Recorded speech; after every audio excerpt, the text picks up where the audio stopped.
waxaa soo aragtay meesha gudaha shirkaaniga ka qayb galay waxaa fadhiyay maalintii xilliga la furay hadda farmaajo 3 bilyan oo dollar ayuu siistay shidaalkiini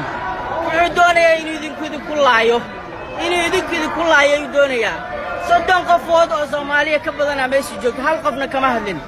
hal qof oo damiir leh oo Soomaaliya kama hadlin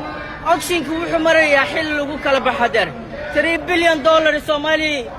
shidaalkiina oo dhulka u jira in ka yar 300 mitir dhulka u jira oo badda hoosteeda ah in 3 bilyan farmaajo ku iibsado Soomaaliya ma dhaqawta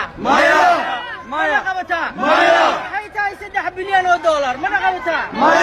waan iska celinaynaa dulliga waan iska celinaynaa wala qaadanaya hadii aanay ka celin wala qaadanaya imanaya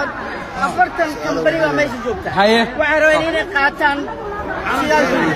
halkiina rabaan inay qaataan